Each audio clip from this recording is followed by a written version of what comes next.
안녕하세요. 오렌지 가나안교회 매일 만날 시간입니다. 오늘 본문 마태복음 22장 23절에서 33절까지 읽으면서 매일 만날 시작하겠습니다. 부활이 없다 하는 사두개인들이 그날 예수께 와서 물어 이르되 선생님이여 모세가 일렀으되 사람이 만일 자식이 없이 죽으면 그 동생이 그 아내에게 장가들어 형을 위하여 상속자를 세울지니라 하였나이다. 우리 중에 7형제가 있었는데 마지가 장가들었다가 죽어 상속자가 없으므로 그 아내를 그 동생에게 물려주고 그 둘째와 셋째로 7째까지 그렇게 하다가 최후에 그 여자도 죽었나이다. 그런즉 그들이 다 그를 취하였으니 부활 때 7 중에 누구의 하나가 되리이까? 예수께서 대답하여 이르시되 너희가 성경도 하나님의 능력도 알지 못하는 고로 오해하였도다. 부활 때에는 장가도 아니가고 시집도 아니가고 하늘에 있는 천사들과 같으니라.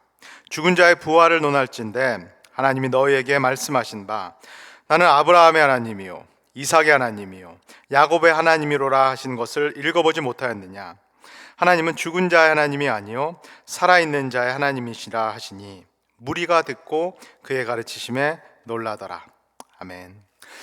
오늘 함께 읽은 이 마태복음의 본문도 우리가 지금까지 해왔듯이 전체적인 맥락과 또 흐름과 또 지금까지 이어지는 이 시퀀스 가운데에서 우리가 함께 나누면 좋겠습니다. 제가 마태복음 여기까지 온 이 시퀀스에 대해서 맥락에 대해서 다시 한번 말씀을 드릴 테니까는 우리 성도님들께서 머릿속으로 이 장면들을 상상을 해 보시면 좋겠습니다.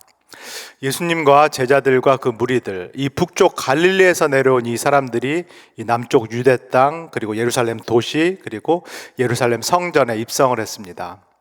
예수님께서는 이스라엘의 메시아를 상징하는 이 어린 나귀를 타고 예루살렘 성전에 입성을 하셨습니다.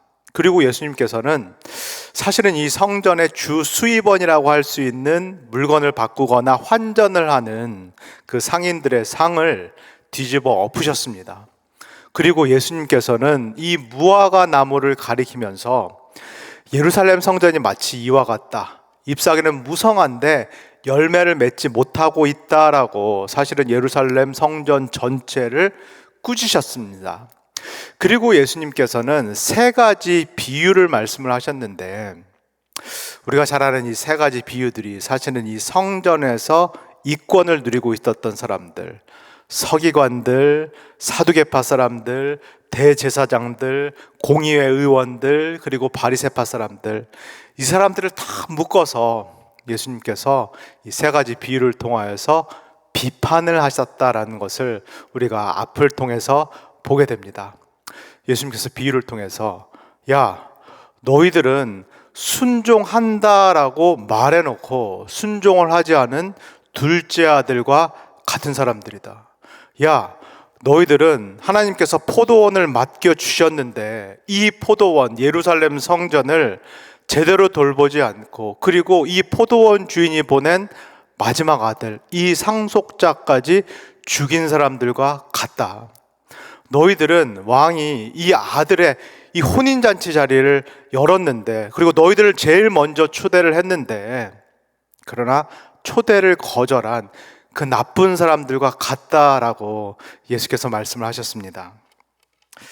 어제 본문 그리고 오늘 함께 읽은 이 본문은 계속해서 이처럼 예수님께 공격을 당했던 이 사람들이 이제 역으로 이 질문을 통하여서 예수님을 공격하는 그런 장면들이 등장합니다.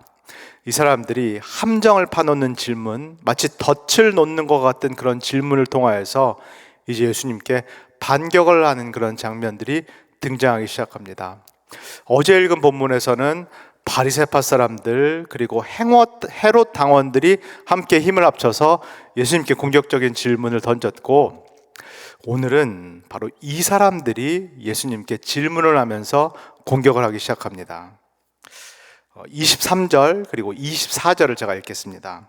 부활이 없다 하는 사두개인들이 그날 예수께 와서 물어 이르되 선생님이여 모세가 일렀으되 사람이 만일 자식이 없이 죽으면 그 동생이 그 아내에게 장가들어 형을 위하여 상속자를 세울지니라 하였느니라.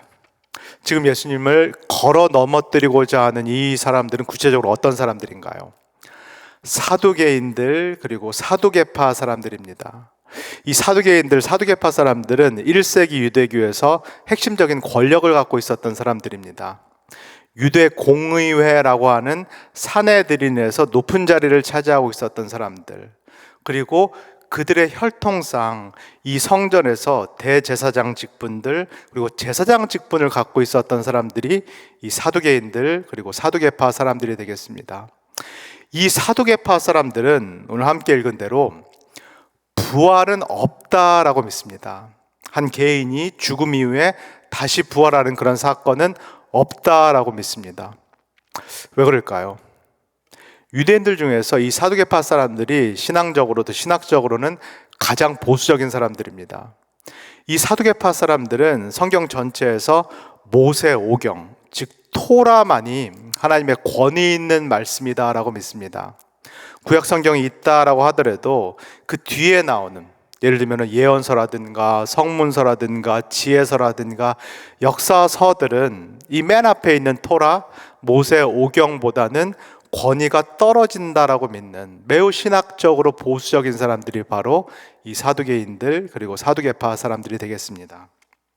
제가 한번 질문을 우리 성도님들께 드려보겠습니다.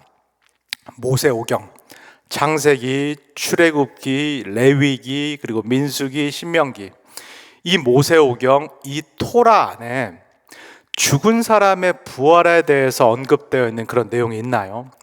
죽은 사람이, 한 개인이 부활한다라는 그런 내용이 이 모세오경에 담겨 있다. 어떤 기억나는 그런 구절들이 있나요? 모세오경에는 죽은 사람이 부활한다라는 그런 내용이 없습니다. 그렇다면 구약 성경에서 어디서 죽은 사람이 부활한다라는 그런 언급이 등장하기 시작하나요? 에스겔 37장에 가서 이 마른 뼈들이 부활하는, 다시 살아나는 그런 환상이 있습니다. 그런데 그 환상도 어떤 개개인이 부활한다라는 그런 이야기보다도 이스라엘 민족 전체가 회복된다, 이스라엘 민족이 이제 바벨론 포로 시기에서 구출을 받는다, 구원을 받는다라는 그런 내용을 포함합니다. 사람이 죽고 그리고 다시 부활해서 의인은, 의로운 삶을 산 사람은 그대로 심판을 받고, 그리고 악한 삶을 산 사람은 그렇게 심판을 받는다라는 이 한 사람 한 사람 개인의 부활에 대한 내용, 이 내용은 한참 뒤에 가서 다니엘서 12장에서 등장을 하게 됩니다. 이 사두개파 사람들, 신학적으로 가장 보수적인 이 사람들은 맨 마지막 제일 뒤에 쓰여진 이 다니엘서와 같은 이 성경은 권위 있는 하나님의 말씀이 아니다라고 믿습니다. 모세오경에는 그렇다면은 사람이 죽으면 어떻게 되나요? 사람이 죽으면은 모세오경에 따르면은 부활하는 것이 아니라 지하 세계로 내려간다라는 묘사가 나옵니다. 스올이라는 장소, 지하 세계로 내려간다라는 그런 묘사가 나와 있습니다. 그래서 사두개파 사람들은 부활은 없다, 사람은 죽으면은 스올로 내려간다라고 그렇게 믿습니다. 그렇다면은 지금 사두개파 사람들이 예수님께 나와서 하는 이 질문, 부활이 있나요? 그리고 부활 이후에 우리의 삶은 어떻게 되나요? 이 질문은 정말로 이 사람들이 부활에 대해서 알고 싶어서 하는 그런 질문일까요? 전혀 그렇지 않습니다. 이 사두개파 사람들은 이미 부활은 없다라는 것을 기정사실로 받아들이고 있습니다. 우리가 어제 함께 읽은 것과 마찬가지로 이 질문도 단순히 예수 그리스도를 걸어 넘어뜨리고자 하는, 시험에 들게 하고자 하는 그런 질문입니다. 잘 보고 있다가 예수 그리스도께서 삐끗하시게 된다면, 대답을 하시다가 삐끗하시게 된다면 언제라도 예수 그리스도를, 성경을 모독하는 사람, 하나님을 모독하는 사람, 즉 이단으로 몰고자 지금 사두개파 사람들이 덫을 놓고 있는 상황입니다. 이 고약한 의도를 숨기고 하는 이 사두개파 사람들의 이 질문들, 그 이야기들을 우리가 한번 다시 들어보면 좋겠습니다. 조금 긴 구절인데 제가 읽어드릴 때 우리 성도님들께서 한번 이 이야기를 잘 파악해 보시고 이 질문의 요지가 무엇인지 한번 생각해 보시면 좋겠습니다. 24절에서 28절까지입니다. 선생님이요, 모세가 일렀으되 사람이 만일 자식이 없이 죽으면 그 동생이 그 아내에게 장가들어 형을 위하여 상속자를 세울지니라 하였나이다. 우리 중에 7형제가 있었는데 마지가 장가들었다가 죽어 상속자가 없으므로 그 아내를 그 동생에게 물려주고 그 둘째와 셋째로 7째까지 그렇게 하다가 최후에 그 여자도 죽었나이다. 그런즉 그들이 다 그를 취하였으니 부활 때에 7 중에 누구의 아내가 되리이까? 어떤 이야기인지 어떤 질문인지 우리 성도님께서 이 요지를 잘 파악하셨는지요? 일단은 내용 또 질문은 차치하고더라도 우리 성도님들께서 이 이야기를 들으시면서 어떤 느낌이 드셨는지요? 야, 예수님께 이야기를 만들어 와도 어떻게 이렇게 극단적인 예를 가지고 왔는가? 어떻게 이렇게 일어나지 않을 이야기, 이렇게 황당한 이야기, 질문들을 이 사람들이 만들어 왔는가? 그런 느낌이 우리에게 듭니다. 사실은 그런 느낌이 들게 만드는 것이 이 사두개파 사람들이 이 이야기를 가지고 나온 그 궁극적인 의도입니다. 말씀드린 대로 사두개파 사람들은 부활은 아예 없다라고 처음부터 믿고 있습니다. 부활이라는 거, 사람이 다시 살아난다라는 것은 있을 수 없는 일, 황당한 일이다라고 생각을 하고 있습니다. 그래서 정말로 있을 법하지 않은 그런 일, 황당한 이야기 하나를 가지고 나와서 예수님께 질문을 하기 시작합니다. 예수님, 한 가족에 7 형제가 있었습니다. 맏아들이 결혼을 했습니다. 그러나 맏아들이 상속자를 낳지 못하고 이 가문을 이을 아들을 낳지 못하고 죽었습니다. 그래서 이 가문은 모세의 율법에 따라서 둘째 아들이 사실상 형수와 다시 결혼을 하게 됩니다. 그러나 둘째 아들도 상속자, 아들을 낳지 못하고 사망을 하게 됩니다. 둘째 아들뿐만 아니라 셋째, 넷째, 다섯째, 여섯째, 7째 모든 아들이 한 여성과 결혼을 했는데 끝까지 갈 때 동안 아들을 얻지 못합니다. 상속자를 얻지 못합니다. 부활이 없다라고 믿는 이 사두개파 사람들에게는 그러면 이런 일이 실제로 벌어지면은 이 집안, 이 가문은 어떻게 되나요? 매우 안타깝지만은 대가 끊기게 됩니다. 상속자를 얻을 수 없었기 때문에 이제는 더 이상 이 가문, 이 자손을 이을 사람이 없고 이 가문을 기억할 수 있는 사람이 없게 됩니다. 여기가 끝입니다. 이 사두개파 사람들이 생각하는 거, 여기가 끝이다. 상속자가 없으면 이 가문은 끝이다. 즉 부활이 없다라는 이 이야기는 매우 아이러니하게도 오늘 현대인들이 생각하는 것과 유사합니다. 죽으면 끝이다. 죽음 이후에 부활은 없고 사후세계는 없고 내세는 없다라고 믿는 오늘날 많은 현대인들과 참 아이러니하게도 2000년 전에 사두개파 사람들의 생각이 닮아 있습니다. 죽음이라는 것은 뇌가 정지하는 것이다. 뇌사 상태가 바로 죽음이다. 그래서 뇌가 멈추게 되면은 우리의 의식도 멈추게 된다. 우리가 더 이상 우리 존재 자체를 의식하거나 기억하지 못하게 된다. 부활은 없다. 죽음은 끝이다. 오늘 현대인들이 많이 생각하는 이 생각을 매우 신기하게도 또 매우 아이러니하게도 2000년 전에 사두개파 사람들이 공유를 하고 있었다라는 것입니다. 부활이라는 것은 말도 안 되는 일 아닌가? 부활은 없지 않는가? 부활이라는 것이 실제로 있으면은 이 7 형제들, 한 여성과 결혼한 이 7 형제들은 어떻게 되는가? 이 여성은 누구의 부인이라는 말인가? 2000년 전에 사두개파도 던졌던 이 질문, 그리고 오늘날 세속사회를 살아가고 있고 무신론적인 사회를 살아가고 있고 물질주의적인 어떤 시대정신에 영향을 받고 있는 많은 현대인들이 묻는 이 질문, 이 질문에 대해서 예수 그리스도께서 이렇게 답을 하십니다. 29절에서 30절입니다.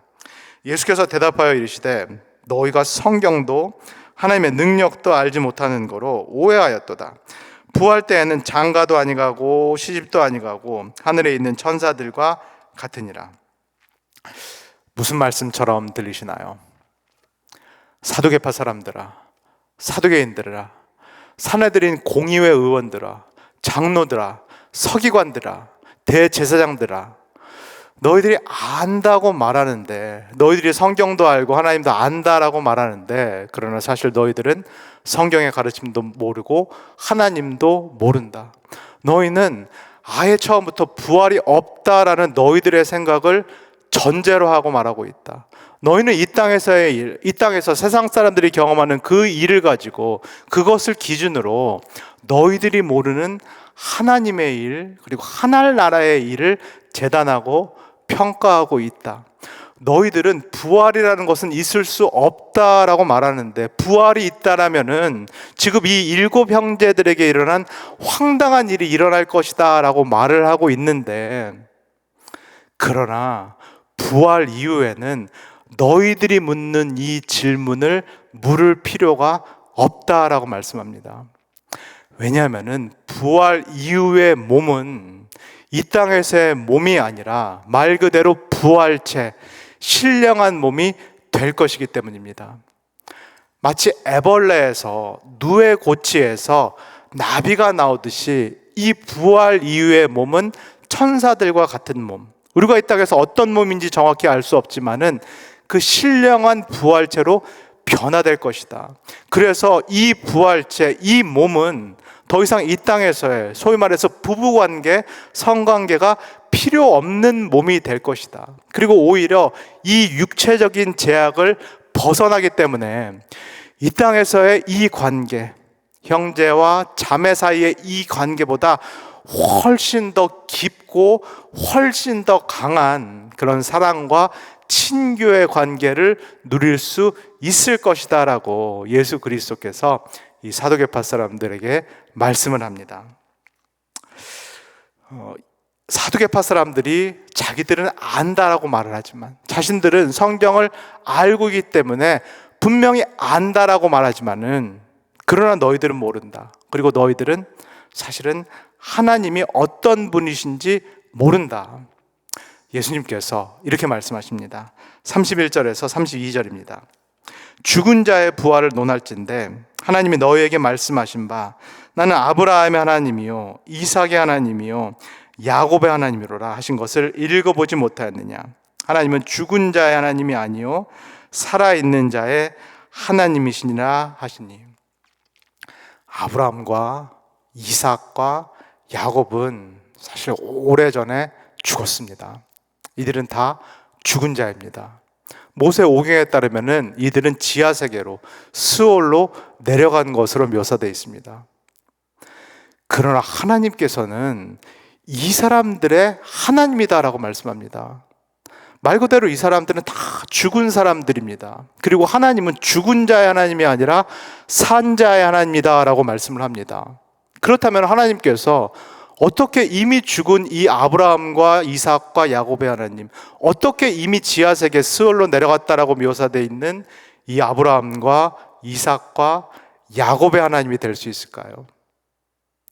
이것은 하나님께서 아브라함과 이삭과 야곱과 언약을 맺으셨기 때문입니다. 하나님께서 이들과 맺고 있는 이 영원한 언약의 능력 때문에, 이 영원한 언약적인 사랑의 힘 때문에 하나님께서는 이미 죽은 아브라함과 이삭과 야곱의 하나님이 되신다라고 말씀합니다. 플라톤주의라든가 영지주의에서 말하는 것처럼 아브라함과 이삭과 야곱의 영혼이 마치 하나님처럼 불멸하기 때문에다라는 것이 아니라, 이 사람들도 유한한 인간입니다. 이 사람들도 죽음을 경험했고 이 사람들도 흙으로 돌아가는 그런 인간입니다. 그러나 하나님께서 이 유한한 인간들과 영원한 언약을 맺으셨기 때문에, 그리고 하나님께서 맺으신 이 영원한 언약에 능력이 있기 때문에 하나님께서 이 사람들을 영원히 기억하신다. 그리고 마지막 때에 하나님께서 아브라함과 이삭과 야곱을 부활시키신다라고 약속을 하십니다.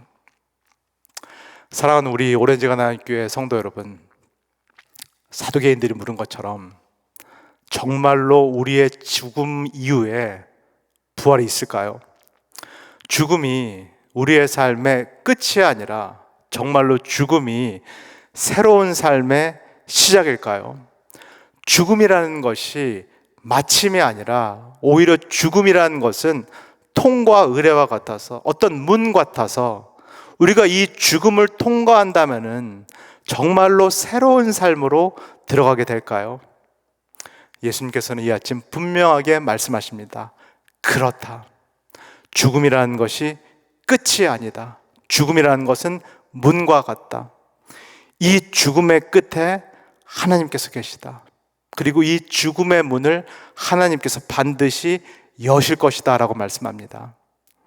아브라함과 이삭과 야곱과 언약을 맺으신 그 하나님, 그래서 이미 죽은 이들도 다시 살리시겠다라고 말씀하시는 이 하나님께서 오늘 이 아침 우리의 하나님이 되심을 신뢰할 수 있기를 소원합니다. 그래서 우리의 삶의 마지막에도 하나님께서 계시며 우리의 죽음이 우리의 삶의 끝이 아니라 우리가 새로운 세계로 진입한다는 것, 하나님과 영원히 함께하는 그 새로운 세계, 그리고 이 땅에서 우리가 맺었던 이 깊은 관계를 더 깊게 누리는, 더 깊은 친교의 관계로 누리는 그 새로운 삶으로 들어감을 우리 성도님께서 반드시 신뢰하시기를 소원합니다.